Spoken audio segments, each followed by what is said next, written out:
Salut les Wargamers, c'est Evie de French Home Show, votre chaîne de rapport bataille judo et live peinture. Aujourd'hui je suis en compagnie de Gros-Titi pour la lecture et l'analyse du tout nouveau patch d'équilibrage pour la nouvelle édition de Warhammer Age of Sigmar.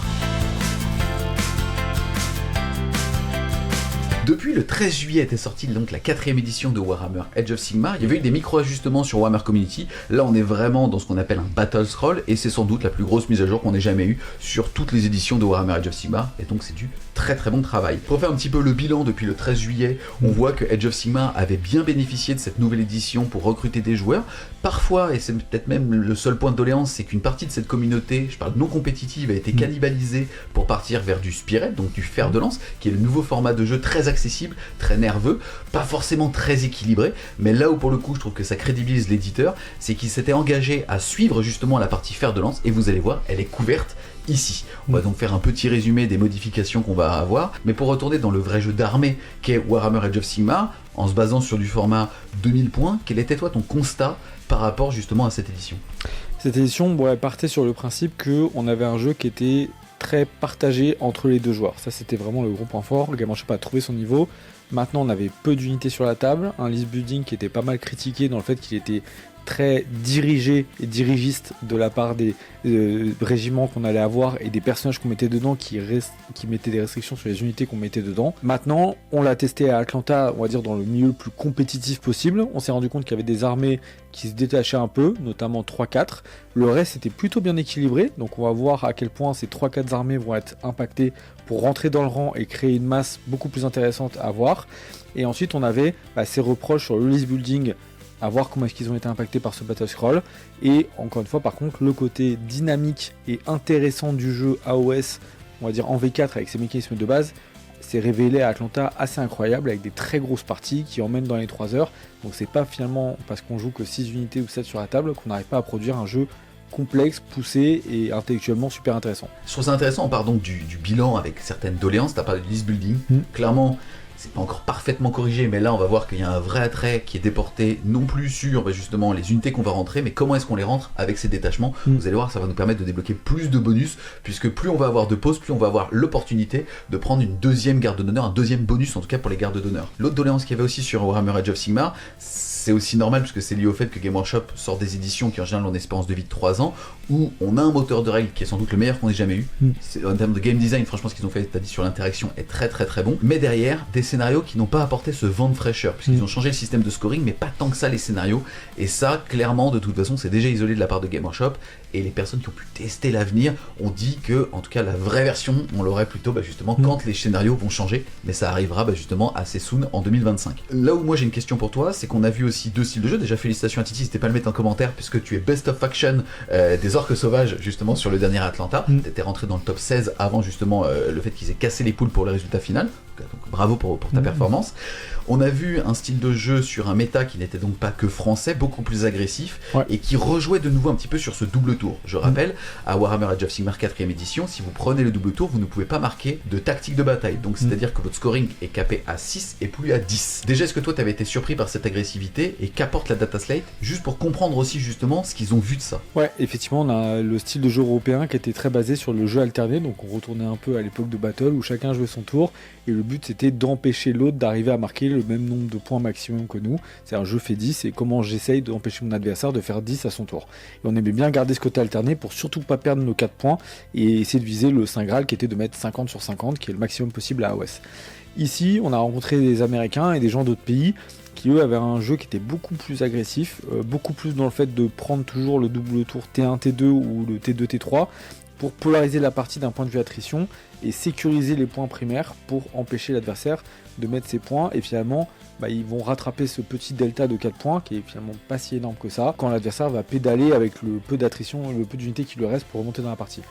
Et on va voir que Game Workshop a plutôt tapé là-dessus mais a aussi ouvert, a remis au goût du jour le double tour moyennant des conditions, et du coup elles sont assez intéressantes, et on va rentrer dedans pour voir qu'est-ce qui se passe exactement. Pour rentrer un petit peu dans ces changements, on va donc diviser la vidéo en plusieurs parties. On va vous parler des règles génériques qui ont été modifiées, les règles des armées, en tout cas des grandes allégeances qui ont été modifiées. Derrière on fera une petite parenthèse autour de fer de lance, et ensuite on s'attaquera faction par faction sur les modifications de coup en point, couplées justement aux règles qu'on aura déjà vu changer, pour que nous fasse un petit statut méta de qu'est-ce que tu vois à l'avenir, ou en tout cas qu'est-ce que tu recommandes aux gens pour avoir une vraie saveur de jeu dans l'ADN qu'ils recherchent. Au niveau donc de la modification des règles, on va avoir une partie pour la gloire, on va pas en parler, on va vraiment se focaliser sur les règles de saison 2024-2025. Si vous faites un double tour, votre adversaire sera considéré comme l'outsider pendant le reste de toute la bataille.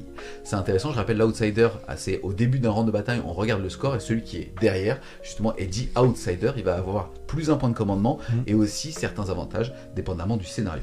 Si jamais vous étiez en retard d'au moins 6 points, c'est vraiment au début d'un nouveau round, une fois que les scores ont été calculés et qu'on voit qui a l'initiative, on va décider de prendre ou pas le double tour. Si on a un delta d'au moins 6 points de retard par rapport à son adversaire, alors celui-ci ne sera pas outsider jusqu'à la fin du tour, et vous n'aurez pas le malus qui dit que vous ne pouvez pas faire de tactique à ce round de bataille. Ensuite, on aura aussi 2 nouvelles aptitudes pour les gardes d'honneur, et le fait que le joueur qui a le plus de régiments que son adversaire pourront utiliser une seconde aptitude de garde d'honneur, puisqu'on en a ajouté 2, mais vous pourrez toujours en choisir qu'une.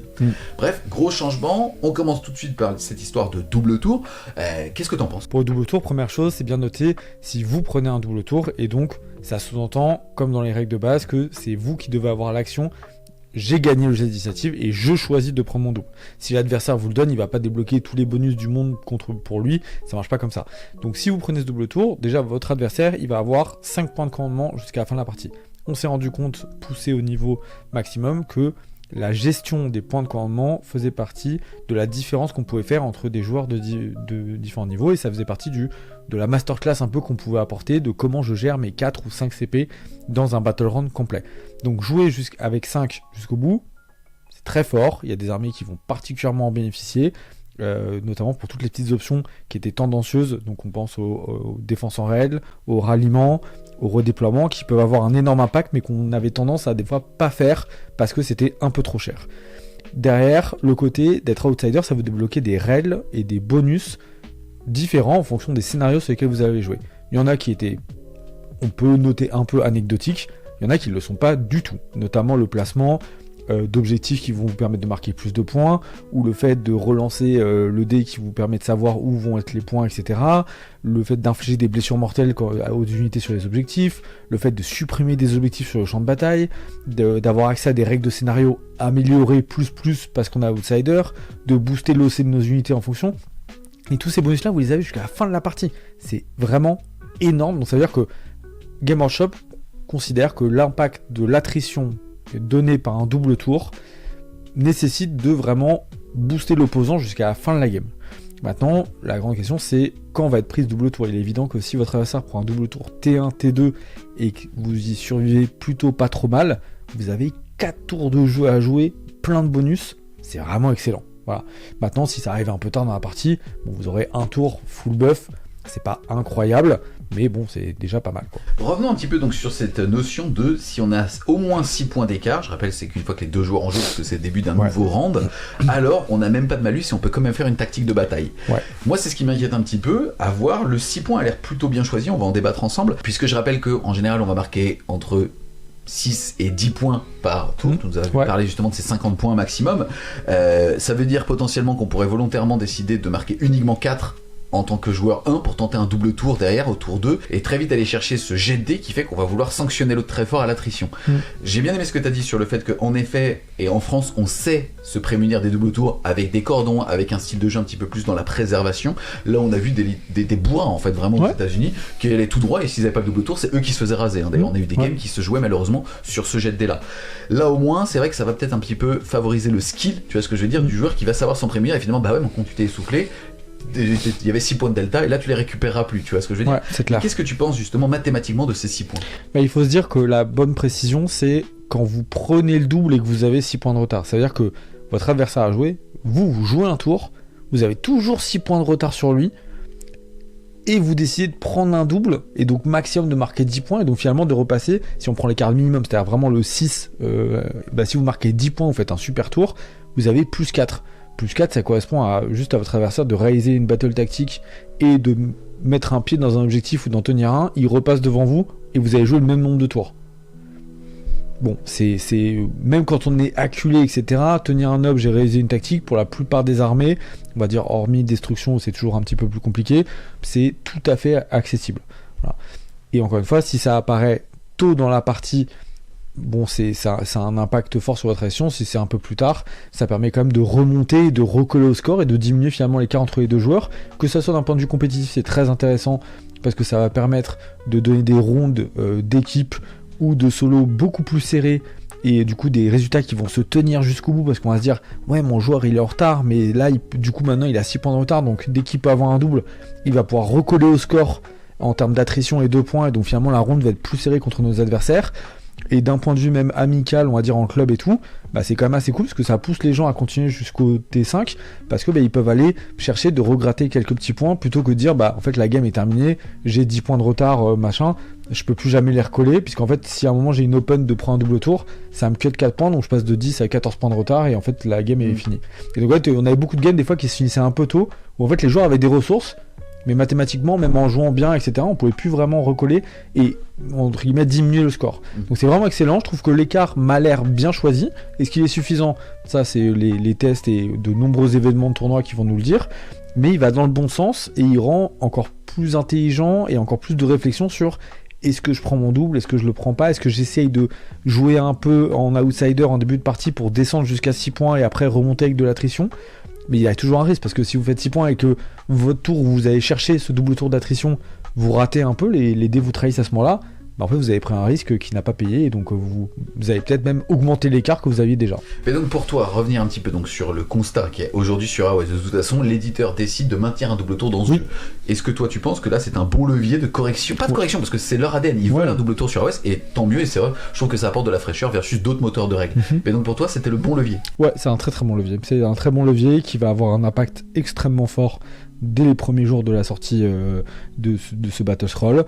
Et moi j'ai vraiment hâte de tester mes games de tournoi avec ce tempo là, et peut-être même en tant que joueur des fois quand je suis devant de réduire un peu l'écart et de freiner moi pour pas que l'autre ait 6 points réduire la voilure, ouais, un peu calmer pour qu'au moins il ait pas l'open de me rattraper et de tenter un double tour qui me ferait beaucoup plus mal que prévu. Ok, maintenant on va passer donc aux nouveautés autour de la notion de garde d'honneur. Donc là ce sont des règles qui sont vraiment saisonnières, puisque c'est vraiment lié à la saison 2024-2025. La garde d'honneur était tout simplement un bonus que vous choisissiez, c'est-à-dire que vous deviez avoir un détachement qui contenait votre seigneur de guerre, et vous pouviez choisir un des bonus sur une des unités de ce régiment-là. Là la nouveauté c'est la force enrégimentée, puisque si un joueur a plus de régiments que son adversaire, il peut utiliser une seconde et différente aptitude de garde d'honneur, mais il doit choisir comme deuxième unité de garde d'honneur une unité qui n'est pas dans le régiment du général.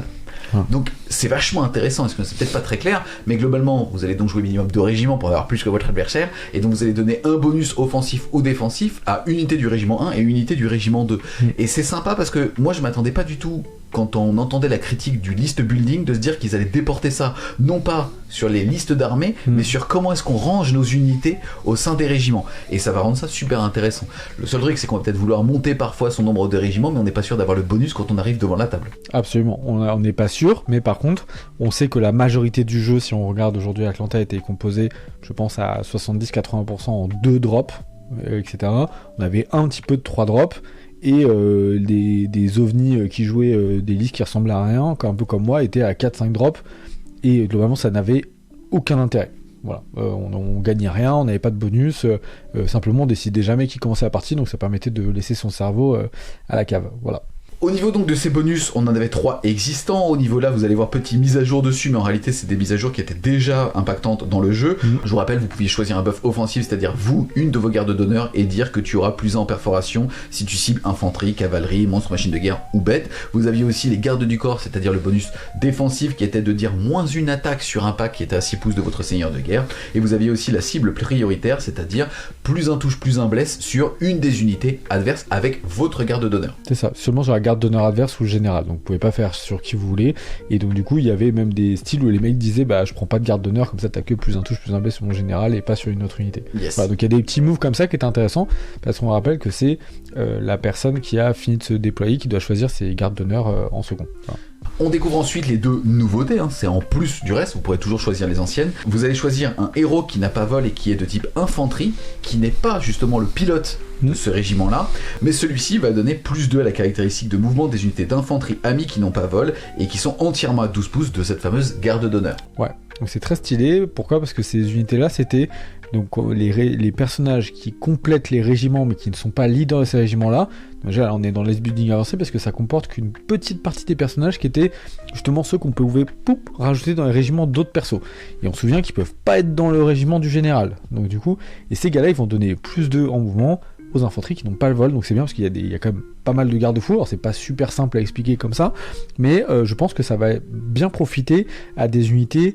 On peut penser aux élus à pied du chaos, je pense aux brutes orques, ça peut être aussi même des unités qui allaient déjà un peu vite comme les ogres ou des choses comme ça, qui avaient déjà du course et charge ou de la charge à 3d6 pour le chaos. Bon, là on se dit on remet plus 2, et en fait du coup avec ce mouvement là ils vont arriver à des mouvements 7, 8, 9 qui équivaut quasiment à de la cavalerie, et donc du coup on n'a plus l'avantage de la cavalerie de c'est moi qui vais chercher parce que j'ai un meilleur mouvement que toi. Ça c'est super intéressant et ça va les rendre extrêmement intéressants, et je pense que quand dans le list building on va aller chercher ces petits héros supplémentaires juste pour ce bonus de plus de move parce qu'il est ultra impactant. Yes, c'est intéressant, même aussi finalement, alors là c'est plus pour les personnes qui aiment bien scripter des games ou en tout cas le theory crafting, de faire des tests. Le plus de move va peut-être vous offrir aussi certaines tactiques au moment des zones de déploiement, des territoires et ainsi de suite. Donc même dans ce mood là, ça sera intéressant et ça va favoriser le travail et la répétition. On termine avec bête de choix. Vous allez choisir un monstre qui ne soit pas unique. Là en gros vous allez ignorer la règle stigmate de guerre. Globalement c'est le fait que quand vous avez subi un nombre de blessures, soit vous allez diminuer votre OC, soit moins d'attaques sur certains gros profils et ainsi de suite. Et surtout on ajoutera 1 au jet de touche quand on cible la garde d'honneur adverse, et ça s'appliquera sur le compagnon. Ouais, bah ça c'est vraiment pas mal. Déjà parce que la règle de dégressif, donc quand on a perdu en général ça se déclenchait à partir de 10 points de vie perdus sur la majorité des monstres du jeu. C'était quand même un palier qui était recherché parce qu'on a quand même certains monstres qui toute leur létalité résidait dans un seul profil. Quand vous le baissiez avec -1, -2, -3 attaques sur ces profils là, bah ça a diminué plus de 50% la létalité de ce que pouvait faire le monstre. Donc hyper intéressant. Et par contre, aller chercher sur des monstres le plus un hit contre la garde d'honneur adverse, bon, le monstre quand il va vous tomber dessus, ça économise des CP, d'accord, parce qu'on n'a plus besoin de donner une attaque en règle. Ça permet quand même de faire une interaction, c'est-à-dire au déploiement, c'est tout bête, hein, mais j'ai plus de régiments, je me suis déployé derrière. Bah, du coup, mon monstre, il est en face de ta garde d'honneur. Bon bah du coup très bien, je choisis ce buff là en plus un hit parce qu'on rappelle que c'est des bonus que vous prenez après le déploiement. Donc c'est aussi, est-ce que je suis en face ? Non, c'est à l'opposé, ou la garde d'honneur adverse elle est dans les cieux, du coup je peux pas la cibler, machin etc. Donc c'est moins intéressant parce qu'il peut arriver à l'opposé de moi. Donc tout ça, ça apporte un jeu de réflexion aussi. Et du coup il y a un vrai truc du j'ai tout déployé derrière, je suis mieux déployé et en plus je prends 2 attitudes de régiment, donc je peux vraiment choisir ce que je vais prendre. Hyper intéressant, mais par contre c'est contraint dans le list building parce que là c'est des monstres non uniques, c'est-à-dire qu'il faut rentrer peut-être un Stonehorn tout seul qui va accompagner un petit régiment de cavalerie par exemple avec des Ferox, ou un dragon zombie isolé qui est déjà pas mal mais que là on va mettre juste pour aller chercher et j'augmente mes poses aussi. Super intéressant. On passe maintenant du côté du changement des règles. On commence par l'ordre avec les éternels de l'orage. Ionus Cryptborn a maintenant le mot-clé chambre de la perdition. Ça va donc surtout lui donner comme bonus le fait que si on choisit de jouer le détachement de la chambre de la perdition, d'être éligible à une protection à 5 à tous les tours. Ouais, donc c'est vraiment très bon déjà parce que Ionus il tank bien et c'était déjà une pièce qui était assez polyvalente. Il tire, il est prête niveau 2, il close quand même un petit peu. Maintenant il peut avoir une ward à 5, il devient très compliqué à tuer. Il s'est mis à la pâtisserie. Voilà, et en plus la fille il a tombé. Donc c'était déjà moi un de mes petits coups de cœur qui était assez peu joué. On lui préférait beaucoup Krondys ou Karazai en grosses pièces. Je pense qu'avec ça il a quand même de beaux jours devant lui. Hein. Yes.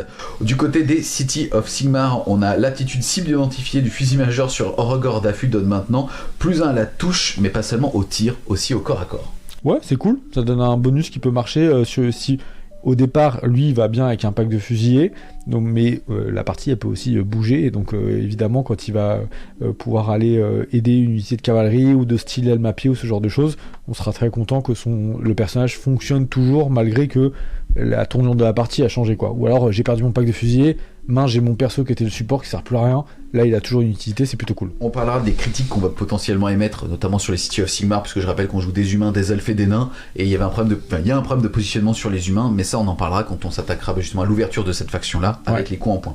L'aptitude quand même de Talia, qui change diriger les fronts, avant permettait de relever des modèles, maintenant, et ça remplace, ça sera, t'as plus un la blesse et une protection à 5. Bon, le bonus est Comac, il est quand même costaud. Est-ce que ça sera suffisant et pour sortir Talia et pour remettre les humains en avant? On verra avec les coups en point si les deux sont suffisamment impactants. Yes, du côté des Caradrons maintenant, l'appui du Stratovesto donne désormais -1 à la touche, mais à toutes les attaques, pas que au tir. Ouais, ça c'est très bien. Les Caradrons qui avaient bien besoin d'un petit buff, donc qui touche à l'oreille comme ça. -1 touché au close, ils vont fortement apprécier. Séraphon, le Seigneur Croc, maintenant a +1 pour dissiper. Et Délivrance Céleste est désormais une portée augmentée, ainsi que les dégâts qui sont plus fiables. Croac, très bien, parce qu'on ne le voyait pas du tout, il avait disparu des tables, notamment pour ces problèmes-là. Donc là déjà le +1 dispel, ce qui est très fort dans le jeu, parce que très rare, ils vont fortement apprécier. Et pour les dégâts, on imagine qu'il va améliorer ses dégâts, soit avec un D3 +1, soit avec un D3 sec, et pas seulement sur un 2+. Donc c'est très bien, ça permettra de revoir cette fille qui est aussi emblématique de l'histoire des Séraphons, et qui était un peu passée à la trappe au profit notamment du Slann, qu'on voyait dans toutes les listes. Yes, et le dernier, c'est les chevaucheurs d'Antérodactyle et les chevaucheurs de Terradon ont désormais une portée de cohésion de 2 pouces, ce qui est plutôt logique puisque ça fait partie des unités qu'on va qualifier de tirailleurs, un petit peu à la manière des prosécuteurs chez les Stormcast. Ouais, c'est ce qu'on appelle c'est la cavalerie un peu d'attaque ou de harcèlement très légère, qui encaisse peu mais qui a des bons potentiels. Attention, en termes de dégâts, c'est pas si déconnant que ça, notamment les antéros, et pour le coup ça fait des super cordons, pas très cher, c'est vraiment des petits trucs à moins de 150 points, et ça vous fait des bonnes unités pour aller faire les flancs, coordonner entre deux terrains, ce genre de choses. C'est vraiment tip top pour ça, donc c'est très très bon changement. Voilà. Ensuite, du côté de la mort, modification au sein des Hontes Nuits, puisque l'aptitude incorporelle n'est plus une réaction et a le timing à n'importe quelle phase de héros. Du coup, les Antonuis et Night Hunt avaient une capacité, ils avaient déjà une noire assise comme toutes les armées de la mort, et moyennant un point de commandement, donc ça faisait partie du jeu assez difficile en Night Hunt de est-ce que je l'utilise ou pas, ils pouvaient se donner une protection à 5. Cette protection à 5 a été dans toutes les phases, mais il fallait subir une attaque, et donc du coup il y avait, en phase de héros, on se faisait pas mal bourriner en Night Hunt en prenant des anti-masses ou des choses comme ça, qui pouvaient nettoyer pas mal les unités. Là pour le coup, moyennant un CP, on peut aussi en phase des héros se donner une protection, c'est pas mal, ça permet d'ajuster un peu, peut-être un petit manque dans l'armée. Maintenant, est-ce qu'elle avait vraiment besoin de ça? Je suis pas certain, on aurait pu laisser ça pendant encore quelques mois. Ensuite, on passe du côté des cours de manchères, c'est-à-dire des fake Flesh Eater courtes. L'aptitude adresse au fidèle sujet pour générer des points d'acte de noblesse sera plus stable. Ouais, ça c'est pas mal, et notamment avec le deuxième bonus qu'ils vont avoir juste après. Yes, puisque le juge suprême Gormain génère désormais des points d'acte de noblesse en utilisant l'aptitude illusion de justice rendue et plus qu'en tapant. Ouais, c'est top pour le coup, parce qu'il avait déjà, lui, on a déjà des mécanismes qui permettaient de buffer, donc le trône, le prêtre et lui, et maintenant on rajoute qu'à d'autres moments ils vont générer. C'est pas mal parce qu'il y avait un souci chez FX, c'était la vitesse à laquelle on arrivait aux 6 points, qui était un petit peu tardive. Ça pouvait, des fois, si on n'avait pas tapé, ça arrivait qu'en fin de T2, début de T3, donc c'était quand même un peu tard. Et là on peut quasiment y arriver à coup sûr au T2, ce qui est vraiment très très bon pour les bonus de l'armée, notamment pour les Shoran et Co, d'avoir ces 6 points et du coup déclencher bonne armée, parce que l'armée était pas loin de rentrer dans le bon ventre global d'équilibrage du jeu. Pour finir avec la mort, on passe du côté des Osiark Bone Reaper, modification uniquement du Gotizar, qui pareil va gagner plus de points de dîme d'os. Ouais, bon, c'est une unité qu'on a toujours pas vue depuis la sortie de la V4. C'est bien parce que dans une armée qui avait pas besoin de buff, ils ont touché à une unité qui n'était pas jouée. Est-ce que ça va remettre en avant un peu le list building? On va se dire tiens, peut-être finalement le Gotizar, je vais peut-être le jouer. À voir avec pas mal de tests là-dessus, mais c'est bien de n'avoir touché que à des unités qui étaient pas du tout sur les tables. Ça peut donner envie de changer un peu de variété dans les listes, ça fera pas de mal. Ensuite les amis, on passe du côté du chaos, on commence par nos amis les Skaven. Screech, le Seigneur Verminarque, est passé sorcier 2 au lieu de 1, et les aptitudes du Creuset de la Peste et de la Cloche Hurlante sont passées à 13 pouces au lieu de 6 pouces justement en zone d'effet. Ouais, très bien, parce qu'ils ont touché encore des unités qu'on voyait pas chez les Skaven. Screech, pas sûr qu'on le verra non plus, on verra si ses points ont suffisamment baissé, mais son problème c'était surtout son coup en point et le fait qu'il a un positionnement qui soit assez universel chez Skaven, et donc il buff un peu tout le monde, mais pas suffisamment fort pour que ça soit trop impactant. Et par contre, la cloche et le creuset, trop cool, parce qu'ils avaient un peu disparu. Ils ont des bonnes bulles d'effet, on rappelle, protection à 6 ou -1 à la touche en fonction de ce que vous choisissez comme plateforme. C'est très bon, mais la portée était quand même assez réduite, donc c'était vraiment genre j'ai un pâté qui bouge. Là, 13 pouces, ça fait 26 pouces plus le socle maintenant, ça commence à plus être dégueulasse. Ça rigole zéro. Attention à ce que c'est pas ouvert le truc on va revoir plein de plateformes qui débuffent des rats à côté et que finalement on n'arrive plus à rien tuer, on n'arrive plus à prendre de primaire. Attention parce que ça a été quand même un des glitches de fin de version de la version d'avant.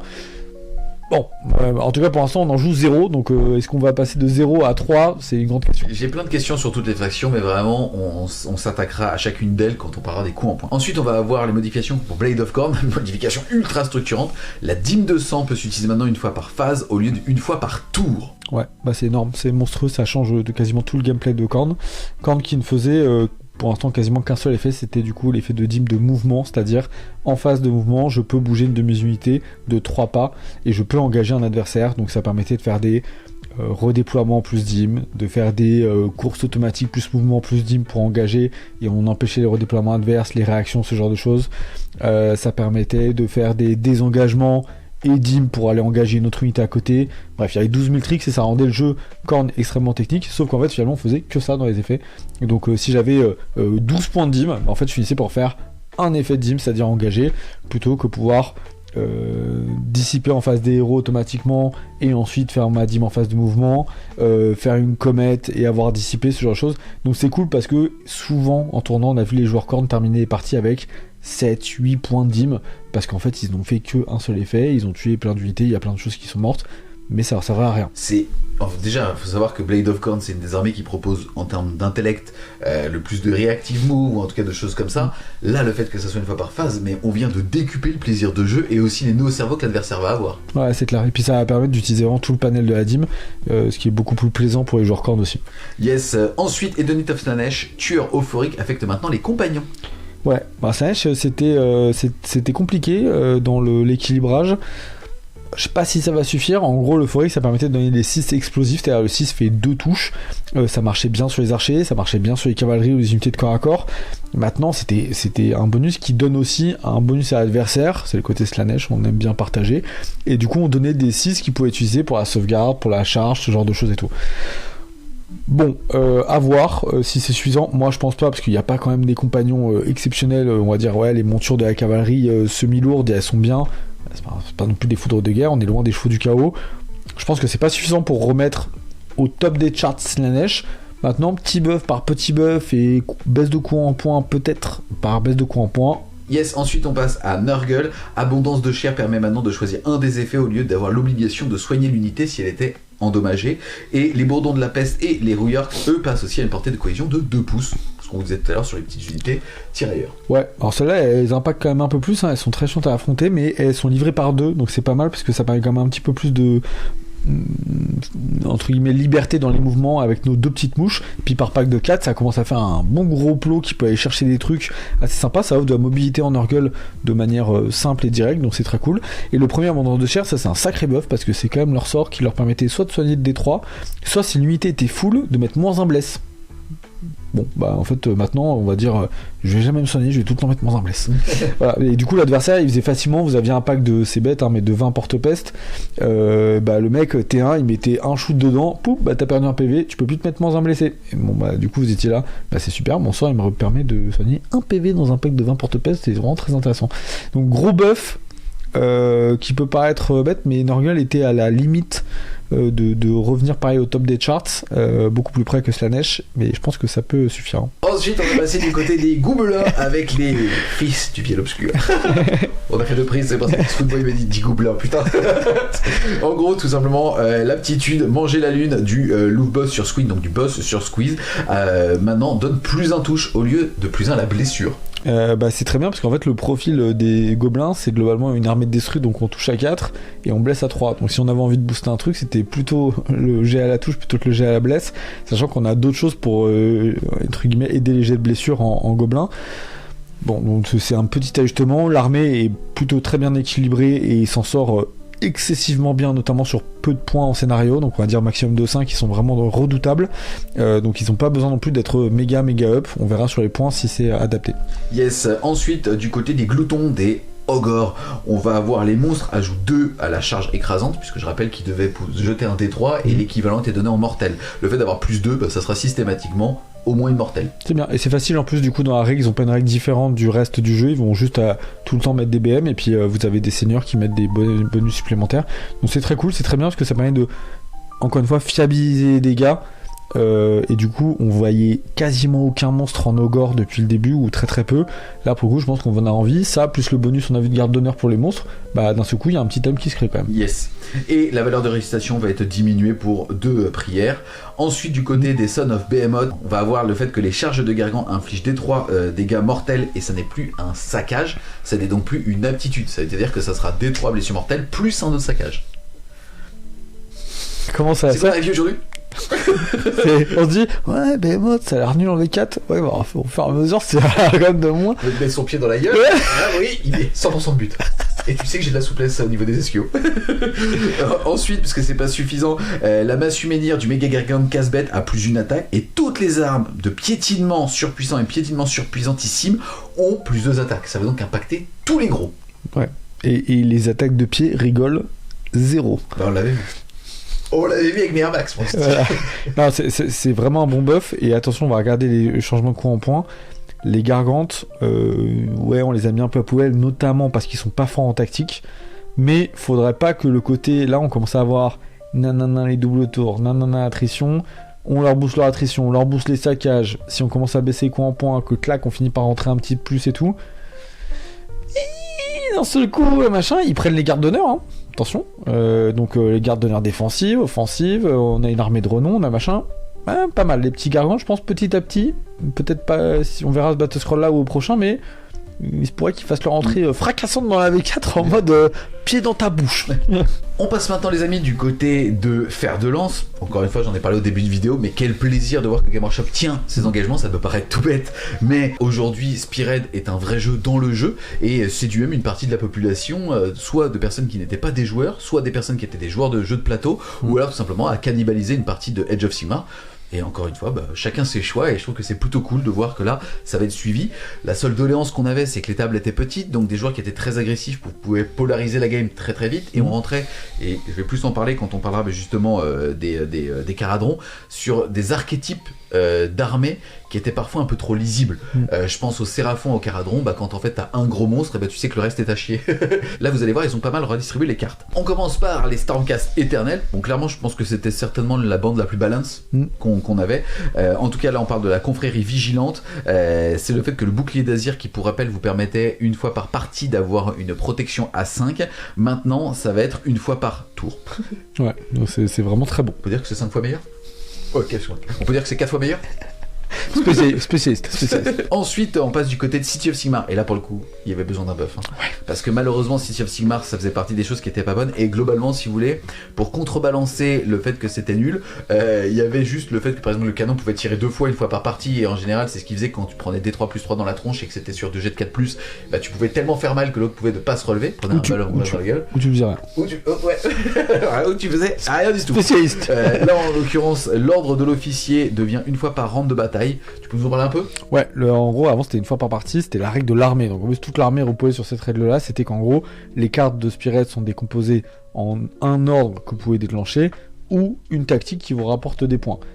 En fait, eux, ils pouvaient dire une fois par partie, je vais pouvoir faire les deux. Donc je vais mettre ma carte de côté, je vais la réutiliser pour pouvoir faire la tactique. Là en fait c'est à chaque tour, c'est vraiment très bon.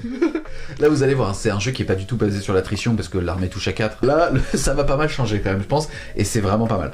Ensuite on va passer du côté des Caradrons. Là ils ont tout simplement rajouté renfort aux compagnies d'Arcanautes et aux Stratogardes, et merci. En gros je vous parlais tout à l'heure du game design des Caradrons qui sont un peu le même que les Séraphons, sauf que les Séraphons comme beaucoup plus forts au corps à corps. Là vos unités n'avaient pas les renforts. Là c'est simple, sur vos ressources vous allez tout de suite en fait avoir soit l'unité que vous allez pouvoir jouer en offensif avec justement votre transport, soit en défensif en pouvant quand même désengager tirer, et vous allez pouvoir les faire revenir. Donc c'est à dire que vous avez 2 packs qui vont revenir en plus dans la partie. C'est énorme, honnêtement c'est trop bien. Ouais, sachant qu'en plus il y a quasiment pas de tir en combat dans le détachement de Spearhead Caradron. fait, quand on se faisait attraper T1 son armée, parce que tout est regroupé autour du bateau, bah après c'était bisous, pipou, en fait tu vas passer ton temps à te désengager, prendre des dégâts, et si jamais t'as pas un double ou un truc, bah en fait je vais refaire la même chose à chaque tour et tu peux pas jouer. Donc là c'est très très bien. Ensuite, au niveau des luminettes, on a dans la règle facette martiale retiré la partie réaction foudroyante.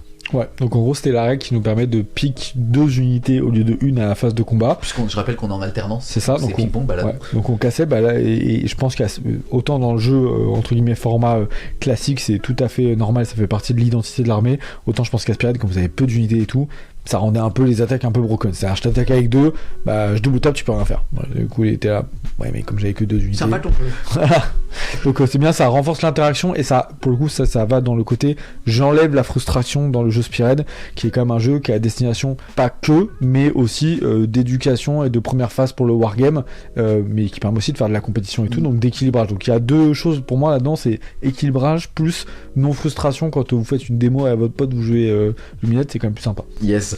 Ensuite, du côté des Zoudounettes, on va avoir une modification au niveau de la règle de scruteur d'âme Isharan qui fait qu'avant on ne pouvait pas se faire tirer dessus. Maintenant, c'est un -1 à la blesse globale. Ouais, donc c'était sur un 4+, donc c'est extrêmement random comme effet, donc on peut faire une partie sans jamais que ça réussisse. Mais avant, c'était du coup, si vous jouez contre une armée de la mort par exemple qui avait pas de tir, votre truc ça va à rien.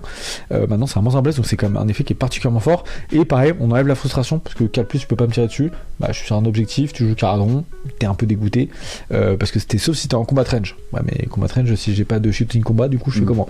Et donc très intéressant parce que ça permet, on renforce l'interaction, je peux tout le temps jeter pour toucher, pour blesser, je te vois tout le temps, machin, etc. Par contre, mes gestes sont diminués, donc meilleure interaction, équilibrage, c'est top.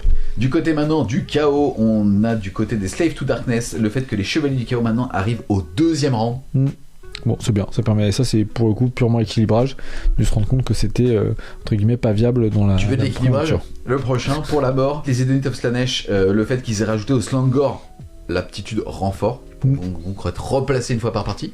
Ouais, puis c'est quand même des figurines ultra stylées. Ouais. Donc gros kiff. Yes. Ensuite, au niveau de la mort, gros équilibrage. Les légions squelettes avaient une aptitude, vous savez, à la phase de mêlée de pouvoir ramener des squelettes. C'était à la phase de mêlée. Maintenant, c'est à votre phase de mêlée. Ouais, voilà. C'est très bien parce que ça, ils ont les renforts, ils repopent, ils machin, etc. C'était vraiment très long de s'en sortir. Et des fois, il y a des armées, la létalité aspirée est quand même contrôlée. Donc il y a des armées en fait qui ne. Typiquement, vous faisiez un match humain contre squelette. Vous pouviez commencer au premier round, c'était impossible de le gagner parce qu'en fait personne se tapait, mais il y en a un qui remonte et pas l'autre. Donc en fait c'est mathématiquement, vous pouviez jamais reprendre un objectif, c'était très très frustrant. Donc yes. Pareil, on baisse la frustration.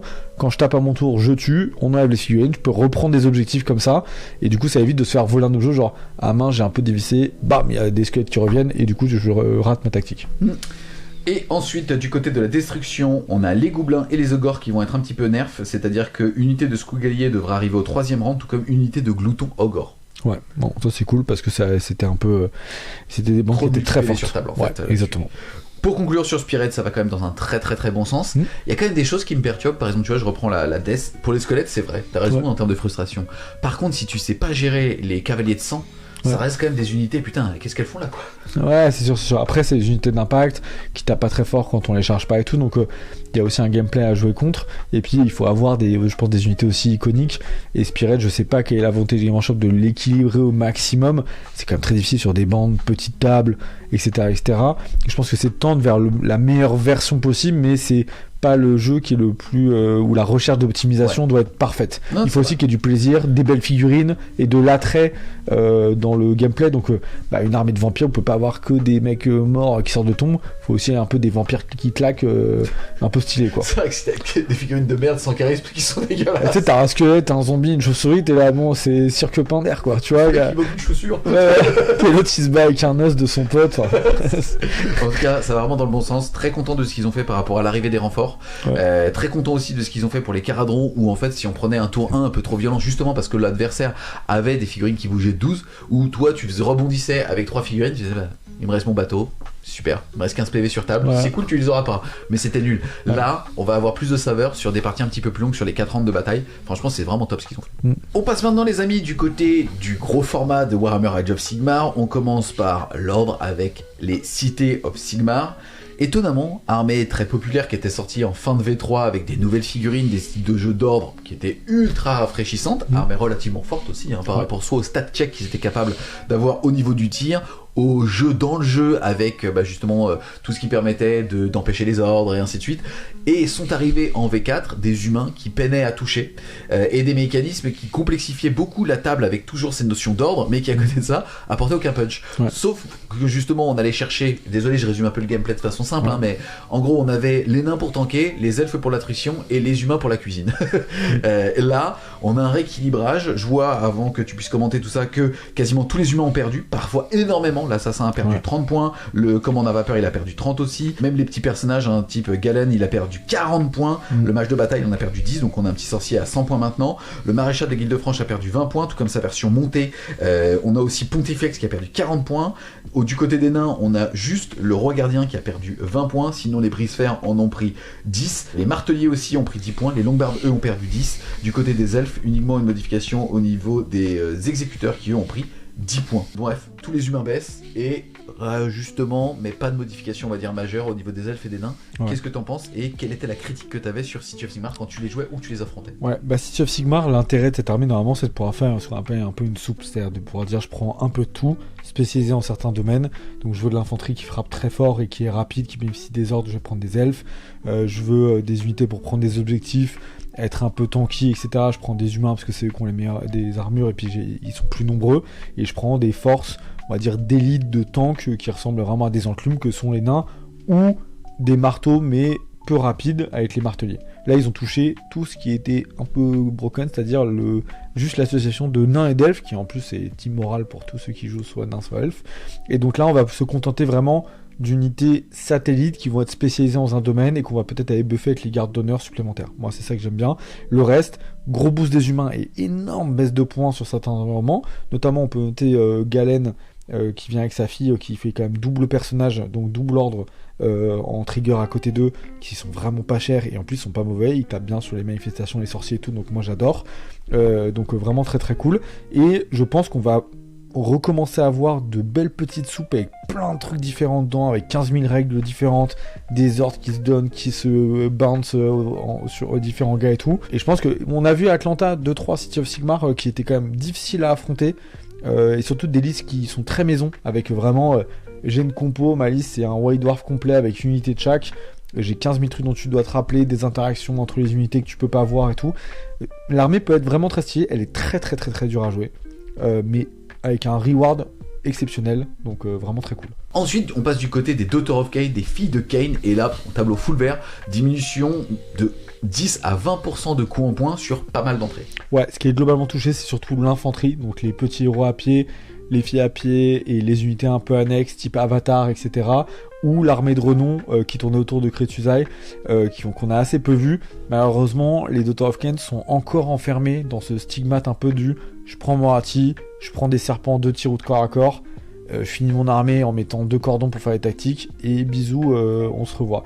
C'est puissant, c'est bien, mais c'est un peu limité. L'armée elle a quand même beaucoup plus à offrir que ça en termes de diversité, de kiff dans les listes, de construction et tout. Alors, même si on peut jouer ça juste parce qu'on kiffe Moratti, on veut la mettre dans toutes ces listes, autour on devrait pouvoir avoir une variété possible de différentes choses. Là malheureusement c'est pas le cas actuellement, donc c'est bien, je pense, de taper un peu là sur les bons systèmes pour voir rentrer des pâtés de furie, des choses, puis en plus il y a des interactions de malade à faire en termes de gameplay, c'est un kiff d'avancer dans les runes de rituels, etc. J'aimerais bien voir les joueurs de Daughters of Khaine se repencher sur le bouquin et voir s'ils peuvent faire des choses avec l'armée de renom de Kretusa ou même avec un style de Moratti mais un peu différent.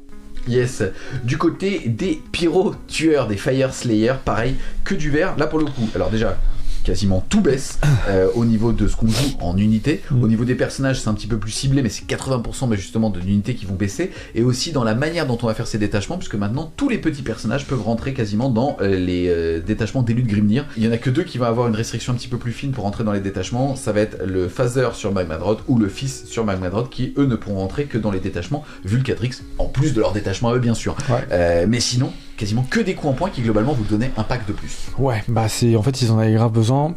Je considère à titre personnel que je pense que Fire Slayer était peut-être l'armée et peut-être jusqu'à ce Battle Roll l'armée la plus faible du jeu actuellement.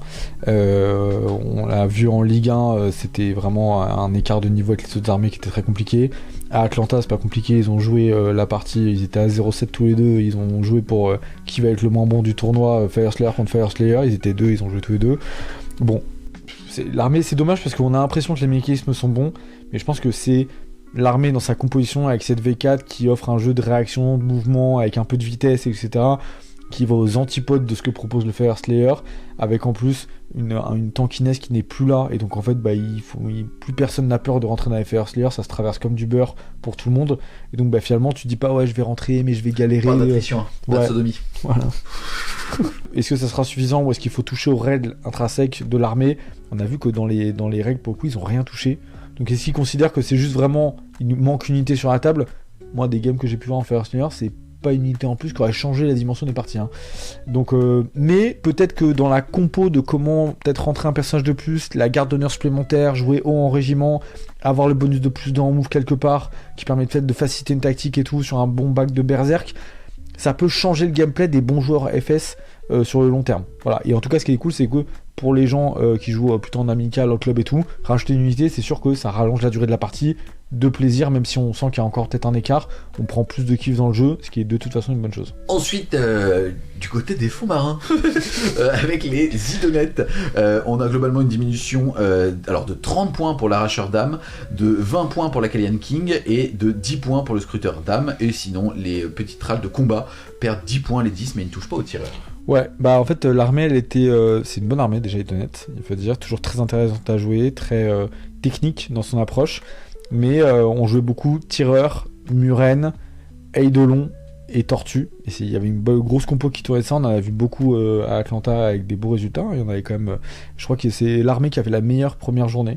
Ils ont tous fait 2-0 le premier jour. C'est la seule armée qui a fait ça. Donc quand même impressionnant. Ouais, parce qu'aux premières journées c'était encore dans l'eau. Ouais. Donc l'armée elle a pas besoin d'un énorme up, il faut la laisser à peu près comme ça et elle va s'adapter petit à petit avec la méta. Est-ce que les changements là en point vont permettre de rentrer des unités qu'on voyait pas du tout pour le moment, mais l'armée elle est bien, donc le fait qu'il y ait peu de changements et qu'on a vu qu'il n'y a pas de changement de règles c'est plutôt une bonne chose, ça montre qu'elle est bien et moi je la situe vraiment au milieu et balance au niveau de la méta, mais attention avec la baisse des autres elle peut commencer à peut-être regagner une place sympa. Du côté maintenant des Caradrons, pareil, baisse de coût en points de l'amiral Arcano, enfin lisez, je vais pas répéter tout, mais globalement c'est quand même des coûts en points qui sont ouf, je trouve en termes de réduction. Attention. Mais est-ce que c'était joué? C'est-à-dire que par exemple tu vois la canonnière par exemple qui perd 20 points, c'est cool, mais on la voyait pas la canonnière. Et même les stratogardes, c'est cool, en moins 10 ils sont à 130. Ouais. Je crois qu'il y a un truc qu'a dit Perkins aujourd'hui, c'est Brace for Impact. Ouais. Je pense les Cardinals, c'est le genre d'armée, faut faire ultra gaffe quand on les touche. En fait, voilà. C'est un peu comme les Sons of Behemoth, tu vois. Ouais. Voilà, c'est le même type d'impact. Je pense qu'il est même entre guillemets pire, parce que alors que les Sons of Behemoth, il y a 4 figurines, elles peuvent être très fortes. Là, et puis il y a de l'interaction. Voilà, là t'amènes le gameplay tir. Et là c'est compliqué. Et comment étaient placés les Caradrons finalement? Parce que c'est super dur à équilibrer, et c'est dur à équilibrer en termes de stats, et c'est aussi dur d'équilibrer en termes d'aujourd'hui. Par exemple, je tire à 12 à 18, je me mets à 12 parce que si je te rate, tu me défonces. Ouais, par redeploy. Tu vois, l'armée est tellement dur à équilibrer par rapport au game design du jeu. Et c'est surtout, alors Caradron avait un positionnement qui était de pas les jouer. Donc, voilà, en fait, c'est un positionnement bizarre, non? C'est ça. En fait, les joueurs Caradron, déjà, il n'y en a pas beaucoup. C'est une armée qui a un style où je pense qu'il y a beaucoup de collectionneurs, beaucoup de gens, machin, mais en niveau compétitif, on les voit pas tant qu'ils sortent pas du bois, quoi. Et en fait, le Caradron, c'est une armée qui attend le bon timing dans la méta pour sortir. Et quand ils voient la méta et qu'ils disent, bah en fait, eux, on les démonte tous. Et bah en fait, là, les joueurs Caradron, qui sont en général des joueurs très techniques, très expérimenté dans le maniement de l'armée, qui est blindé de règles spé, qui est excessivement compliqué à affronter parce que c'est un gameplay dans le gameplay, c'est-à-dire quand vous jouez à Warhammer Age of Sigmar contre du Caradron ou avec des Caradrons, vous jouez à un jeu où il faut bien connaître le truc parce que sinon vous faites avoir sur le petit détail là et bam, la game elle implose immédiatement. Donc c'est très très technique, c'est hyper intéressant aussi d'un point de vue intellectuel, mais il faut faire attention aux équipages Caradron parce que s'ils commencent à pouvoir rentrer le petit truc de plus, la compo, ou que le reste de la méta en fait finalement est équilibré mais va dans leur sens et que eux en plus ils ont pris un buff,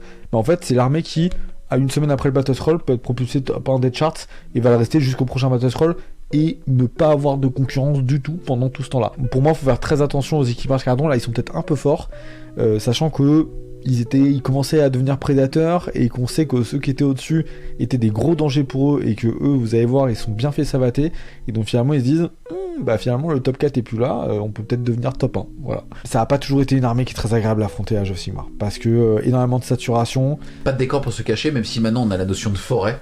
Ouais, donc il y a la forêt qui est quand même mieux, ils pédalent un petit peu en tactique de bataille de temps en temps, et ils ont un petit problème de rend, et les top armées du méta avaient soit beaucoup de PV, soit surtout une très bonne sauvegarde d'armure, qui leur était difficile de passer plusieurs fois dans la partie. Ils peuvent le passer, mais entre guillemets à one shot sur une game.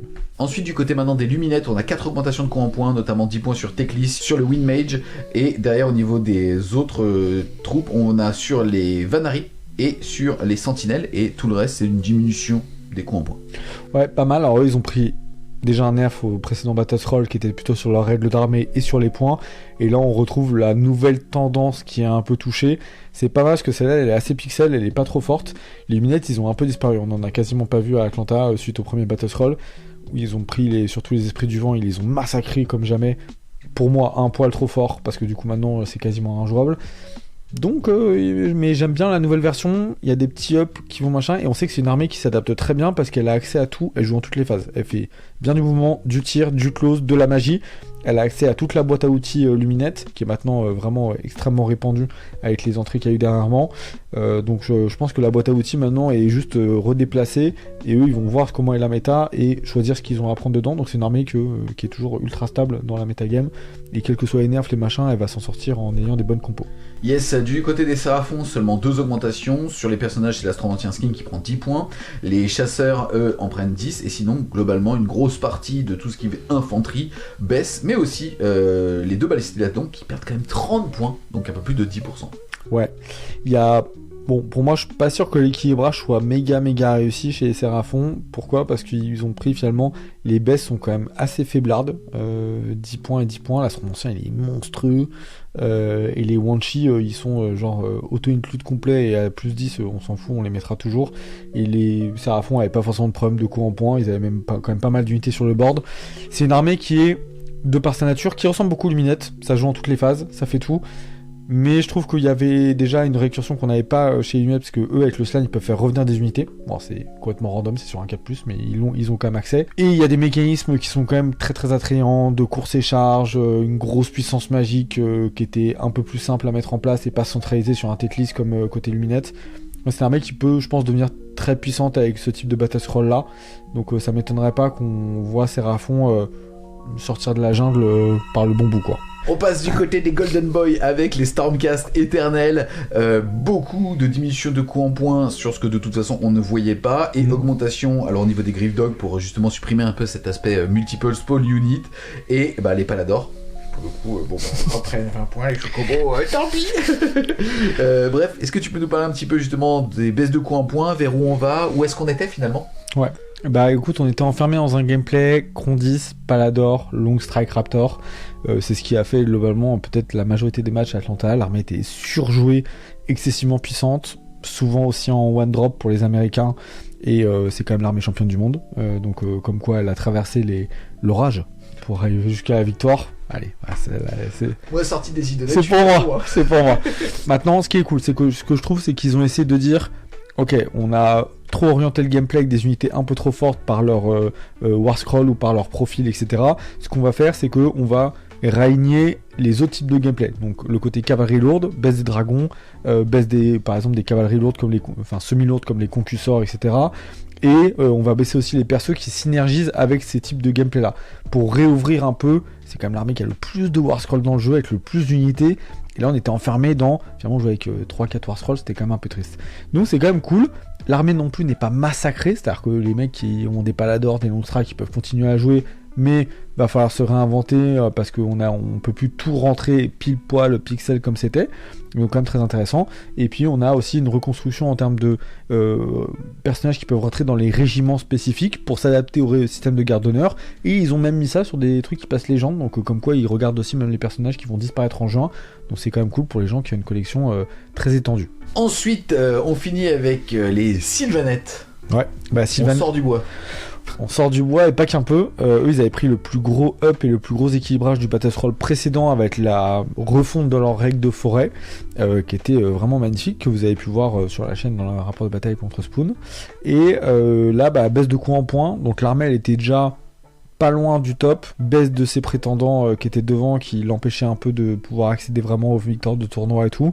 Là, je pense, alors ça nécessite toujours des très gros pilotes d'un point de vue armé, mais là on peut rentrer un peu plus de choses, se faire un peu plus plaisir, plus de variété dans les constructions qui étaient un petit peu enfermées. Donc l'armée pour moi elle est très très bien équilibrée, ça passe top pour la suite. On passe du côté du chaos en commençant, tu l'as dit tout à l'heure aussi, par des modifications d'une armée qui va passer légende. Ouais. C'est Beast of Chaos. Comment est-elle l'armée? Où est-ce qu'elle est pour les 6 mois à venir, je crois, parce qu'il passe légende en juin. En juin, 2025. Donc déjà c'est très bien parce que Game Workshop fait attention à ce que le jeu reste agréable pour tout le monde, y compris pour ceux qui vont affronter des armées qui vont disparaître dans quelques mois. Et il y avait un problème dans la du chaos, c'était l'équilibrage autour des bestigors et des mécaniques avec le chaman qui leur donnait des courses et charges, etc. On mettait beaucoup trop de PV sur table, ça a une bonne sauvegarde, ça tape correctement, et quand on rajoute une course et charge, il y a tout, il y a mobilité, enfin bref, on s'en sortait pas. Donc c'est cool parce qu'ils ont baissé d'autres options, donc vous avez envie de rentrer plus de choses, et ils ont tapé juste sur ces 3 éléments-là, donc le chaman, le bestigor et tout, sans rendre ça injouable. Ils ont pas dit c'est plus 50 points, il y a plus de bestigor sur les tables, parce que on s'adresse quand même à des gens qui ont leur collection qui sert plus à rien en juin. Donc agréable, plus sympa, plus équilibré, puis on peut aller chercher d'autres moutures, notamment avec les monstres qui sont remis un peu en avant, ce qui est très cool. Yes, du côté des lames de corne, Blade of Corn, on rappelle, changement majeur, la dîme, c'est plus une fois par round pour les unités, c'est une fois par phase. Ouais, donc ça change quand même pas mal. Les compositions tournaient quand même autour de blocs de Reaper, un buveur de sang, des unités MSU pour trigger de la dîme, etc., etc. Il y a un très bon gameplay d'armée, l'armée est extrêmement technique, pas du tout full bourrine. On peut aussi se faire plaisir en mettant 4 buveurs sur table, c'est aussi très sympathique et plutôt technique à jouer. L'armée elle prend que des baisses de coups en point, plus une amélioration de la dîme majeure, pas mal. Je pense que l'armée va se mettre... je pense pas que ça soit une armée qui puisse vraiment être numéro 1, parce que dans sa construction elle ira pas avec ça. Par contre c'est une armée qui peut vraiment devenir le chasseur un peu permanent et rester sur le podium des armées les plus puissantes, mais elle est toujours technique, fragile, etc. Donc il y a des composantes qui peut pas la rendre broken, à mon humble avis, durant les 6 prochains mois. Ok, là par contre c'est pas le même discours pour les disciples de Tzeentch. On voit beaucoup d'augmentation de coups en point, quelques diminutions sur certaines unités qui n'étaient pas spécialement vues. Ouais, ça c'est le raté des 6 premiers mois, on va dire, de version de Game Workshop pour la V4, c'était le bouquin Tzeentch. Il a toujours été pété depuis 3 éditions, c'est violent quoi. Non, fin de V3 était bien. Ils avaient trouvé le truc, c'était pas mal. Là ils ont trouvé aussi un bon mécanisme pour les ors, mais en fait le problème c'est même pas le mécanisme d'or, c'est le meilleur je pense qu'on ait jamais vu. Le gros problème c'était l'accumulation de malus, c'est-à-dire que là vous aviez une armée qui pouvait vous produire tu as moins un bless sur toute ton armée à toi, et puis tu as moins un hit, voire moins de hit sur certaines unités en permanence pendant toute la game. Bienvenue chez Tzeentch. Voilà, et j'ai une force de tir plus que correcte. J'ai des dégâts au corps à corps qui finalement sont pas si mauvais que ça. Je suis en 4-4, mais en fait comme toi maintenant t'es en moins un hit, moins un bless, en fait t'es aussi en 4-4, sauf que j'ai 2 fois plus de modèles que toi, parce que moi je joue des machins qui rip-hop et qui reviennent. Du coup en fait je vais te grinder et tu reprendras jamais les objectifs, parce que j'ai une masse consistante de démons éternels qui va revenir. C'était l'armée de la frustration, ça s'est vu à Atlanta. Ouais. De toute façon, Ronia c'est le meilleur classement, je crois qu'elle a eu avec une armée de Tzeentch, donc elle était best faction en finissant 3ème si je dis pas de bêtises. Ouais, tout à fait. Est-ce que tu penses que c'est du nerf hammer ou est-ce que tu penses que ça reste jouable? Ça reste jouable parce que dans des compositions on va rentrer les unités qui ont baissé en coût en point, etc. Et il y avait trop de choses dans l'armée. C'était aussi un de ses problèmes. Les mecs, ils mettaient, c'était Kéros, plus poulet, plus une chier de ping, les incendiaires, le machin. Là, tu te détends, tu mets un pack de chaque, tu vas me rentrer un peu des petites Sangor, des petits mecs sur disque, tu vas mettre des petits Kerik et tout, tu vas montrer une armée équilibrée. Le système de repop, il a pas bougé, sachant qu'ils ont le repop le plus stable du jeu, c'est-à-dire il ne dépend pas d'un terrain, pas de jet de dés, pas de CP. Mon repop, il dépend des dés de destin que m'a donné Game Workshop dans mon armée. C'est le plus fiable et le moins coûteux de tout le jeu. Donc ils ont toujours le meilleur repop du jeu, des forces intrinsèques parce que les malus, la brûlure n'a pas changé, le malus à la touche n'a pas changé, pas de nerf, donc c'est juste un nerf en point. Donc en fait ils gardent toutes les forces qui pour moi étaient les trucs les plus puissants de l'armée intrinsèque, et on tape dans le nombre d'unités. Est-ce que ça sera suffisant pour les remettre à la place? C'est sûr et certain. Je pense qu'ils restent plus, ils étaient S tiers ou tout seul tout en haut, mais beaucoup plus fort que le Stormcast qui a gagné champion du monde, c'était pas une raison.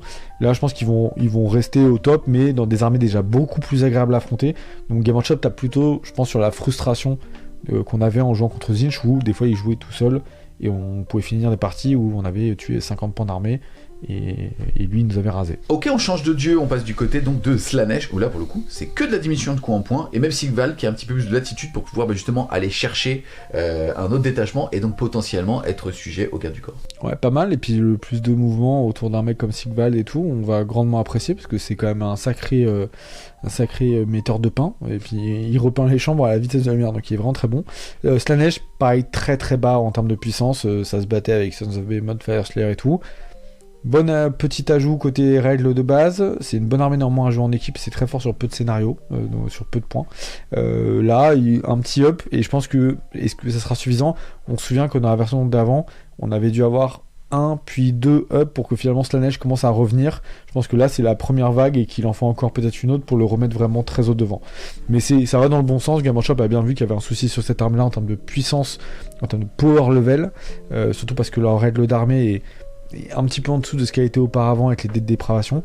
Donc là ils remettent un peu la marche avant pour les remettre devant, c'est plutôt cool. Yes, du côté maintenant de Nurgle, pareil, peu de changements, mais des bons changements. Ouais, bah cette armée, elle a son positionnement qui est toujours le même depuis AV3, c'est une des armées les plus balanced de tout le jeu, agréable à affronter, de bons mécanismes, qui peut quasiment jamais être pété pour des raisons X ou Y, peut engendrer un petit peu de frustration dans le fait que c'est toujours difficile de tuer Nurgle, mais ça va aussi avec l'identité de l'armée, comme avec la Death Guard de côté 40 000, si t'as la facilité à tuer Nurgle, c'est qu'il y a un problème dans l'équilibrage aussi.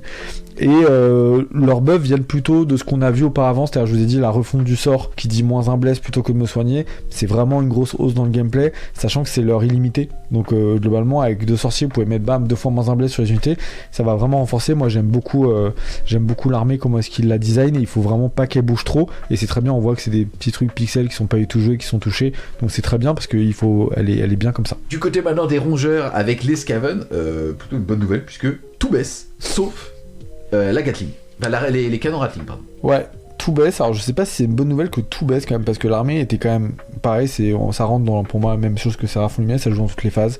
Bonne magie, tir beaucoup plus que correct. Profondeur de jeu au niveau de la profondeur de jeu, mouvement incroyable, téléportation et tout, enfin vraiment très stylé, et un close plus que décent. Comment est-ce que c'était présent à Atlanta?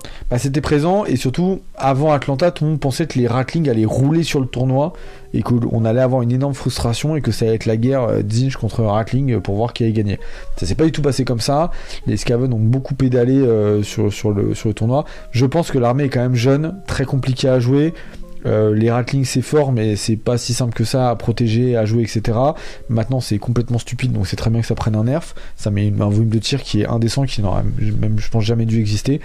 Mais l'armée elle a quand même des bonnes forces intrinsèques, et je pense que bon, faut quand même faire gaffe, parce que en fait les baisses sur le reste fait que les baisses même sur la montée sur la Ratling est quasiment inexistante. On prend tu fais moins 30 à tous les personnages, et qu'à côté de ça la Ratling prend plus 20, on s'en fout hein. C'est ça, et en fait t'as de l'autre côté où t'as quand même une très bonne règle qui est rajoutée côté creuset et cloche, qui va augmenter la survivabilité de l'armée. Bon, moi je trouve ça c'est un très bon up, et je dirais que Skaven va rester là où il était, c'est-à-dire une bonne armée de top 5 facile du jeu, avec des mécanismes très frais et donc, très sympas. À surveiller, parce que tu penses qu'ils ont été un peu généreux.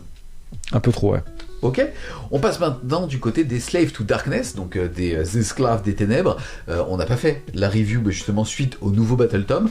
Qu'est-ce que tu peux nous dire un petit peu sur l'armée? C'est très frais, donc il n'y a pas beaucoup de recul non plus, hein, parce qu'en fait c'est en préco pendant Atlanta, excuse-moi. Ouais, exactement. D'où le décalage. Donc c'est sorti maintenant. Enfin, c'est sorti la semaine dernière pour vous maintenant. C'est avec le retour d'Atlanta et tout, on a un peu galéré sur le timing, mais livre qui reprend les bases existantes au niveau des War Scrolls avec assez peu de changements, un nerf quand même un peu global de Archaon, mais sinon un système de marque qui est refondu, qui est beaucoup plus dynamique. En gros, maintenant à chaque tour vous allez pouvoir donner une marque du chaos à une unité qui va la garder ensuite pour le reste de la partie. Ça permet beaucoup plus d'adaptation à son adversaire, à la situation, au tournant de la partie, et puis à ce qu'on a en face de nous aussi. Je veux être plus agressif, je vais donner du corn, je vais être plus tranquille, je vais donner du Nurgle et tout. Très sympa. Maintenant on n'a pas le recul sur son positionnement en termes de puissance et tout, et pourquoi est-ce que ça doit rentrer, telle unité doit prendre tel nerf ou quoi. Donc je pense qu'on reviendra dessus, soit en rapport de bataille pour dire un peu où est-ce que ça en est, soit au prochain Battle Scroll pour voir si ça a finalement bien tenu sur les mois à venir. Maintenant il y a des unités puissantes, il y a des combinaisons qu'on a déjà identifiées dans la lecture du livre, mais c'est des mécanismes assez proches de ce qu'il y avait avant, donc à voir si ça réussit à surperformer par rapport à ce que faisait le livre déjà. D'accord. On passe du côté de la mort qui a posé problème un petit peu, en tout cas dans ce début d'édition, puisque c'était clairement l'allégeance en tout cas avec le plus de trucs forts. Sauf pour les fléchiteurs courtes. Ouais. Et on commence par eux, d'ailleurs un tableau full vert, c'est 100% de ce qui n'est pas personnage qui a baissé au moins de 10%. Ouais, bah et je pense que ça va les amener vraiment bien, parce que c'est une armée qui est super sympa à jouer, avec des très bons mécanismes, qui a une létalité qui est surprenante, qui a une récursion dans la partie qui est monstrueuse du fait de ramener des unités potentiellement plusieurs fois, avec un système qui est stable et contrôlable par le joueur fake, qui est très très très très bon sur du multi-scénario. Et c'est une armée qui a en plus une patte, que ça soit en termes d'identité, de fluff et sur la table, qui est vraiment magnifique. Moi j'adore, c'est une armée que j'affectionne vraiment très fort dans mon cœur, donc je suis content qu'ils reviennent sur les tables. Et en plus c'est une armée qui est très agréable à affronter, parce que ils ont une énorme faiblesse, c'est qu'ils encaissent rien du tout. Donc en fait, même si vous avez l'impression qu'ils vous tapent très fort, dès que vous tapez dessus ça meurt vraiment très vite. Donc même si ça revient, ça donne des games qui sont toujours très agréables, parce que c'est des games un peu de trade, d'échange d'unités. Et donc même quand on commence le jeu ou quoi, c'est vraiment une armée en termes d'adversité qui est vraiment sympa. Et en plus elle a un vrai truc, c'est assez facile de comprendre qu'il faut tuer les personnages. Donc en fait, même pour des joueurs débutants, vous dites bah tiens, j'essaie d'aller tuer perso, ça coupe toutes les synergies. Donc c'est vraiment elle est très bien designée. Là je pense que ce up là très conséquent va les remettre vraiment haut, parce qu'on va rentrer facile 1 à 2 unités de plus dans les armées. Yes, du côté des Night Hunt, des Hante-Nuit, on a vu tout à l'heure qu'ils avaient un petit peu rendu plus de latitude au niveau de l'amélioration, qui donnait l'insensible à 5, ouais. Qui donnait la protection à 5, pardon. Là on voit quand même pas mal d'augmentation de coups en points, qui sont mineurs, on est entre 10 et 12% d'augmentation sur certaines entrées seulement. Ouais, bah l'armée elle s'est fait taper dessus au Battle Scroll, taper dessus là en points, taper dessus aussi avant au point, donc ils se cherchent, parce que l'armée est encore trop puissante. Mais je pense que Game Workshop, c'est là où le retour de Atlanta, je pense, est excellent. C'est qu'ils ont vu que les tables avec les Night Hunt, il y avait des parties, ça jouait, ça perdait, c'était plus équilibré, ça allait jusqu'au 5e tour et tout, il y avait du jeu. Quand ils ont vu que côté Zinch, c'était pas du tout agréable, et qu'il y avait de la frustration à la table, et que les mecs finissaient les parties en ayant perdu une unité sur les 8, quoi. Et donc je pense qu'ils se sont dit, ok, Night Hunt, on n'est pas loin, et donc ils ont pas tapé trop fort non plus, pour pas assassiner l'armée complète. Et donc je pense que l'armée là elle va rentrer pile poil bien dans le truc. Et voilà, en plus c'est une armée qui est pareil, c'est une des armées quand même les plus suivies de Game Workshop, avec un très grand nombre d'entrées. Donc voilà, moi je la trouve top, et je pense que ça rentre dans le bon côté. On continue cette fois-ci avec les Osiark. Pareil, Osiark qui a un petit peu fait du yo-yo avec ce lancement de 4ème édition, qui avait commencé assez haut.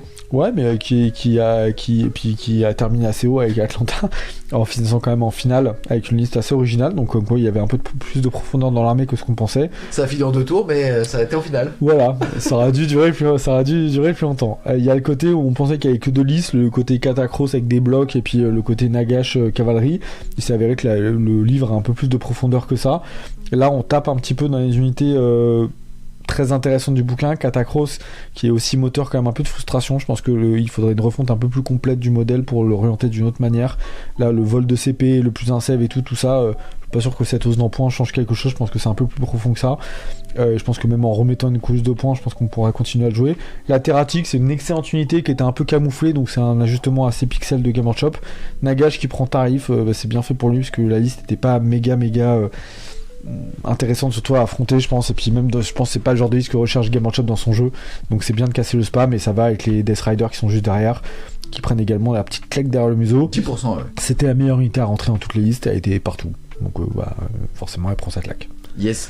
Du côté maintenant des Soulblight, des Seigneurs Ruine Âme, que du vert, avec une restructuration aussi des détachements. Ouais. Qu'est-ce que tu peux nous dire sur cette année, où elle était, et où est-ce que là les changements vont changer entre guillemets le jeu? Ouais, bah passionnant, parce que les Soulblight ils souffrent d'un problème que peu d'armées ont. C'est-à-dire en fait c'est une armée qui est excessivement bonne pour faire ses tactiques d'armée, c'est peut-être une des meilleures de la mort, mais qui avait un énorme problème d'attrition. En fait, on avait des joueurs qui jouaient, qui étaient très forts, majoritairement sur beaucoup d'objectifs. Ils ripopaient partout, ils faisaient leurs petits trucs de sous-blight, etc. Il y avait des zombies, des loups, de la cavalerie, potentiellement des monstres et tout, mais en fait, ils tuaient quasiment rien. Voilà, c'était en fait une armée qui avait un très haut problème, qui pouvait même des fois engendrer un peu de frustration du côté des joueurs sous-blight. C'était faut vraiment que je mette toutes mes combinaisons en place pour sortir une unité, et ça va rien fait une fois dans la partie, parce qu'après je vais me faire tuer mon unité coup de poing, et ensuite je peux plus rien faire, et après je suis obligé de jouer un peu du jeu tempo, et donc quand je gagne avec 2 points d'avance, 2 points de retard, machin, etc. Donc là je pense qu'ils ont bien dans l'armée en disant allez, on va leur donner un peu plus de ressources, peut-être un petit peu plus de gouache, peut-être la possibilité de rentrer un marteau de plus, ou de le renforcer alors qu'avant on ne pouvait pas, et du coup d'aller chercher cette unité coup de poing, ou ce surplus de points, ou ce surplus d'unité, qui va améliorer le jeu sous Blight dans ses performances, parce que c'est une armée pour l'instant qui sous-perf, mais pas trop bas, elle est sous-perf en perdant tout le temps de très très peu de points, voilà. Mais elle est enfermée un peu dans ce truc-là du quand je gagne, je peux jamais vraiment écraser mon adversaire, et quand je perds, je perds de pas grand-chose, mais du coup ça fait des games qui sont assez lisses et qui se ressemblent beaucoup. Et du coup, il y avait cette répétitivité qui était prise par les joueurs sous Blight. On passe maintenant du côté de la destruction au niveau des orques sauvages. Et t'aurais pas vu Atlanta. Non, mais c'est très bien, mais... Ils ont vu deux petites fesses blanches. Et pourtant, le créateur de l'armée et celui qui l'a l'optimise est venu me parler et tout machin. On a parlé, l'armée est bien équilibrée, elle est bien, elle a rien de pété complet. Donc c'est très bien, elle ira parfaitement jusqu'à juin 2025 sur le sujet, donc c'est très cool. Ok, voilà. Donc balance. Ensuite, on passe du côté des Gobelins, des fils du Viel Obscur, avec plutôt des ups. Ouais, en fait, ils tapent sur ce qui était chiant, c'est-à-dire les trolls, la combinaison entre Skragot et les trolls pour les rendre vraiment tanky en permanence, et les troupeaux de squig qui étaient vraiment une unité infâme. Donc en fait, il y avait cette combinaison excessivement simple du j'avance un mur de trolls, derrière je mets des squigs, quand tu t'es empalé dans les trolls parce que t'es obligé, parce que je suis sur les objectifs, je t'envoie des squigs, je te lavasse. Ça crée un jeu qui était pas méga profond, alors que l'armée normalement est une armée plutôt technique, les gobelins, avec des trucs assez fun et tout. Là on avait perdu le côté un peu fun de l'affrontement des gobelins, et en plus ils étaient contraints d'être bons que sur peu d'objectifs, parce que les trolls c'est pas non plus la rapidité incarnée. Maintenant, petit buff, ils vont prendre potentiellement un boost de mouvement avec la nouvelle garde d'honneur, ça peut aussi, des trolls mouvement 7 ou 8, c'est quand même pas mal, donc plutôt cool. Voilà. Yes, du côté des Mâches-Fer, alors faut savoir qu'on parle donc là des Iron Joe, qu'ils étaient pas présents à Atlanta. 0. Et là, déjà on voit une diminution des coups en points, ça fait plaisir. Ouais, l'armée on a besoin, l'armée dans ses mécanismes, et malheureusement, c'est marrant parce qu'elle est passée quand même des armées stars, peut-être des versions d'avant, où il y avait plein de joueurs Iron Joe, gros kiff, les cochons, nouvelle armée les gars, vous la verrez en tout début d'année. Voilà, la Mokrocha qui était peut-être une des figurines les plus représentées sur les tables d'un point de vue gros monstre et tout, parce que emblématique et un énorme kiff à jouer. Et là on est passé à un truc pas ouf, très lent, compliqué à manier, peu d'unités sur la table, très très élitiste, et qui n'a pas trouvé sa place dans le jeu aujourd'hui. J'espère que les baisses en points vont permettre de rajouter une petite touche d'un truc qui leur permettra de survivre et de rentrer un peu dans le jeu, parce que pour l'instant je pense qu'ils ont même pas, les joueurs Iron Joe doivent être assez frustrés. Déjà ils font partie de la destru, donc les tactiques sont compliquées, et quand t'es en plus dans la destru dans une armée qui est assez faiblarde et qui est assez lente, je pense que c'est particulièrement désagréable certaines games.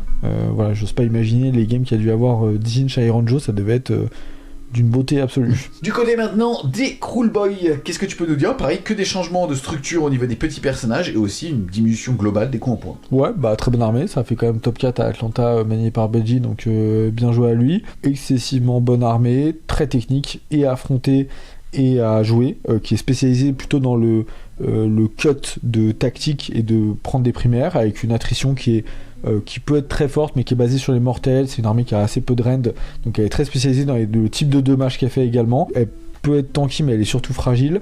Il y a pas mal de monde sur la table, c'est plutôt une armée qui est plutôt populeuse, mais elle a ce côté orc un peu aléatoire dans les dirty tricks, qui sont ces mécanismes qui vous permettent de manigancer sur le champ de bataille en posant des pièges sur vos adversaires, et ce côté aléatoire qui peut, si je rate mes dirty tricks durant le battle round, ça peut être un peu difficile pour moi, donc c'est cool, mais l'armée, et c'est pour ça qu'elle pourra jamais vraiment être prétendante à être la meilleure armée du jeu, parce que finalement à un moment, quand je fais mon dirty trick, c'est un de plus, si je le rentre pas, et voilà. Du côté maintenant des Zogors, pareil, je suis surpris moi de voir une diminution comme ça sur quasiment tout ce qui est infanterie. Ouais, parce qu'en fait les Zogors, on a vu les monstres déjà ont été buffés plutôt côté règle, donc je pense qu'il fallait pas toucher côté points, sinon ça pouvait commencer à être à piquer.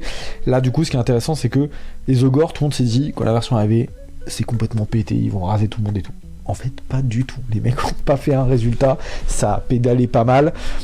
C'était spécialisé dans une espèce de j'ai beaucoup de points de vie mais j'encaisse rien, sauf que la version tape quand même assez fort, donc en fait leur encaissement servait pas à grand chose, et je tape excessivement fort, mais surtout je multiplie des attaques avec très peu de rend et en multi-dégâts. Le problème c'est qu'en fait il y avait quand même pas mal de malus à la touche, que ça pédalait dans les mécanismes de l'armée en termes de profondeur, et surtout c'était excessivement lisible.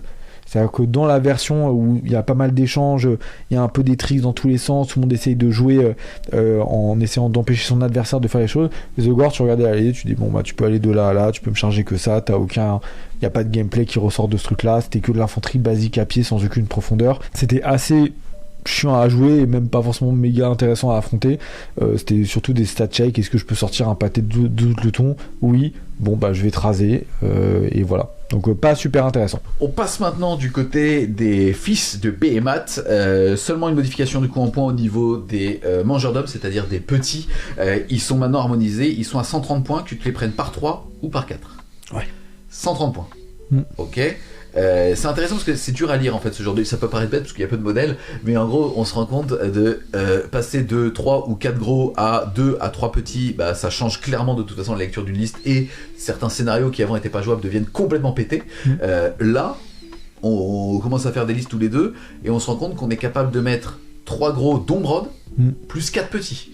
Plus le fait qu'ils ont des vraies chaussures maintenant. Ils ont des pieds.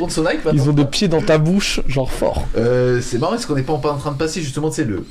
Ah oui, ils sont là en fait. Je pense, alors ce serait pas mal. Si le truc c'est qu'on a tous les joueurs ont peur que Sons of Behemoth revienne à son ère de règne où ils ont trôné. Check débile, sur les objets. Ils ont trôné sur le jeu pendant des années et c'était pendant des mois et c'était assez désagréable. Ou à des moments on les a pas vus pendant 6 mois. Si Game Workshop arrive à trouver le truc où Sons of Behemoth c'est ok et ça rentre en équilibrage, je serais agréablement surpris.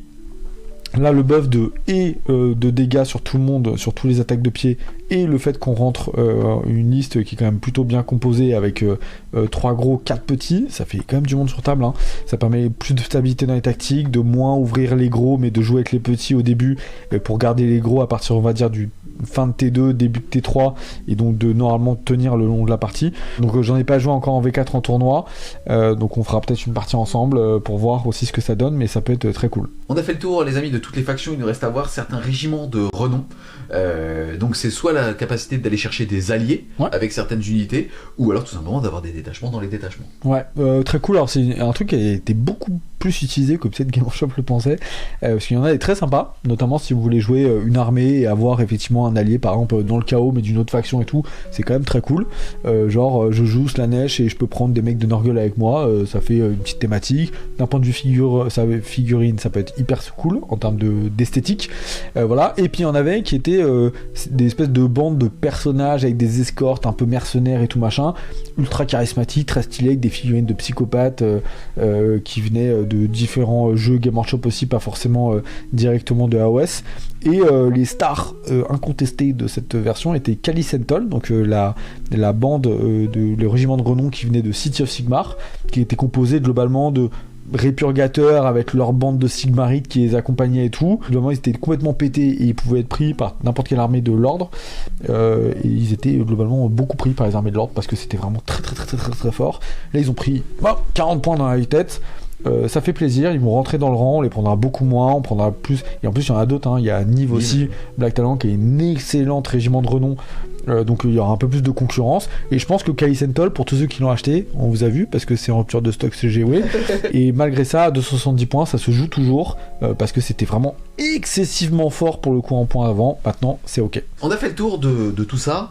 Qu'est-ce que tu penses, toi, alors des changements de coups en points, ou alors juste des changements de règles déjà, que ça soit sur la structure, c'est-à-dire sur la saison, et finalement sur les ajustements par armée? Ouais, bah écoute, comme je l'ai dit au départ, après Atlanta, on s'est rendu compte que AOS était vraiment, V4 était vraiment un très bon jeu. Excuse-moi, je vais juste te couper, faut comprendre que pendant Atlanta, Titi a vécu une journée de merde le dimanche, avec des frustrations, que t'es tombé contre des armées de Zinj, et ainsi de suite, donc je m'attendais à ce que, tu sais, à chaud, on peut tout dire, on peut tous s'agacer, s'énerver, t'es jet lag, ça t'a coûté de l'argent, ça te demande une semaine pour aller justement à Atlanta, donc ça peut créer des frustrations. Et finalement, moi quand je t'ai interviewé direct entre nous en mode pote, t'étais galvanisé par le jeu et j'ai trouvé ça super rassurant. Tu peux nous en parler un peu justement? Et est-ce que t'es rassuré par rapport à ce patch? Ouais, dans pas mal d'échanges que j'ai eu avec des gens en tournoi et tout, j'ai eu beaucoup de joueurs inquiets, beaucoup de gens qui même ont arrêté le jeu pendant les premiers mois parce que list building, peu d'unités sur la table, manque de profondeur, répétitivité des parties, des choses qui sont beaucoup de reproches qu'on a fait à OS. Même des joueurs dont toi qui hésitaient limite à partir sur d'autres jeux pour des challenges intellectuels ou de hobby.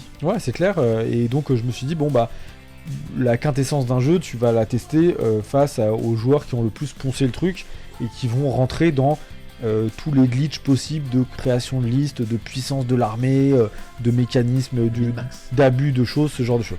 Et donc Atlanta était le parfait truc pour voir ça. Et Atlanta, j'ai vécu, en dehors des games contre Zinch, que des games magnifiques, avec un énorme échange, avec un challenge intellectuel extrêmement relevé.